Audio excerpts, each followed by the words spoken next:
সপ্তাহে বিরিয়ানি রান্না হয়, খুব সুস্বাদু খেতে। বিল্টু তখন মন খারাপ করে বলে, ও, আমি না কখনো বিরিয়ানি খাইনি। এমন সময় রানীর মা বেরিয়ে রানীকে ডাকে। আয় মা, খাবি আয়, চলে আয় মা। মায়ের ডাকে রানী ওইদিকে সঙ্গে সঙ্গে যায়, সাথে বিল্টুও যায়। বিল্টু, তুমি তোমার ঘরে যাও, এখন ভাত খাওয়ার সময়। তুমি এখানে কি করছো? আসলে কাকিমা, আমি না কখনো বিরিয়ানি খাইনি, তাই আর কি। ও কখনো বিরিয়ানি খায়নি, ও আসুক না, আমাদের সাথে বিরিয়ানি খাবে। বিল্টু, তুমি তোমার বাড়ি যাও। একদম না, বিরিয়ানি খাওনি তো কি হয়েছে, তা বলে আমাদের বাড়িতে খাবে নাকি? না না না, একদম না। যাও যাও, তোমার নিজের বাড়িতে যাও। তোমার বাড়িতে গিয়ে তোমার মাকে বলে দেবে যে তাড়াতাড়ি বিরিয়ানি রান্না করতে। তাড়াতাড়ি যাও। আর রানী, আয় আয় মা, তাড়াতাড়ি আয়, খাওয়া ঠান্ডা হয়ে যাবে যে। যত সব এসছে।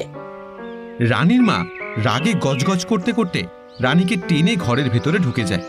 ওইদিকে বিল্টুর মন খারাপ করে বাড়িতে চলে আসে।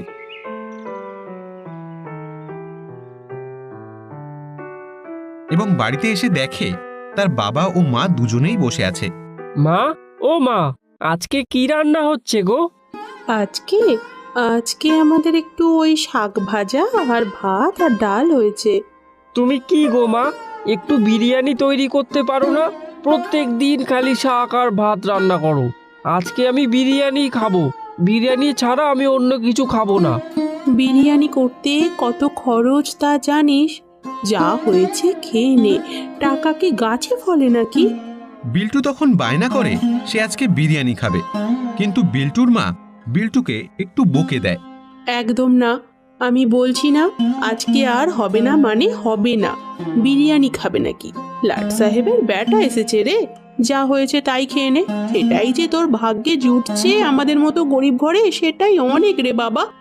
আহা গিন্নি, ছেলেটাকে বকছো কেন গো? তুমি তো জানো ছেলেটা কখনো কিছু বায়না করে না, এই প্রথম কিছু খেতে চাইলো, তাও তুমি ওকে বকছো। এতে তো ওর কোনো দোষ নেই বলো, বাচ্চা ছেলে খেতেই চাইবে। আমি ওর একটা খাবার শখ পূরণ করতে পারছি না, কি হতভাগ্য পিতা আমি। আচ্ছা বাবা, কালকে যদি ভালো মাছ পাই বাজারে বিক্রি করে তোমার জন্য মাংস কিনে নিয়ে আসবো, তারপর তোমার মা তোমাকে বিরিয়ানি বানিয়ে দেবে। সত্যি তো বাবা, কালকে আমি বিরিয়ানি খাবো তো? একদম বাবা, কালকে তুমি বিরিয়ানি খাবেই।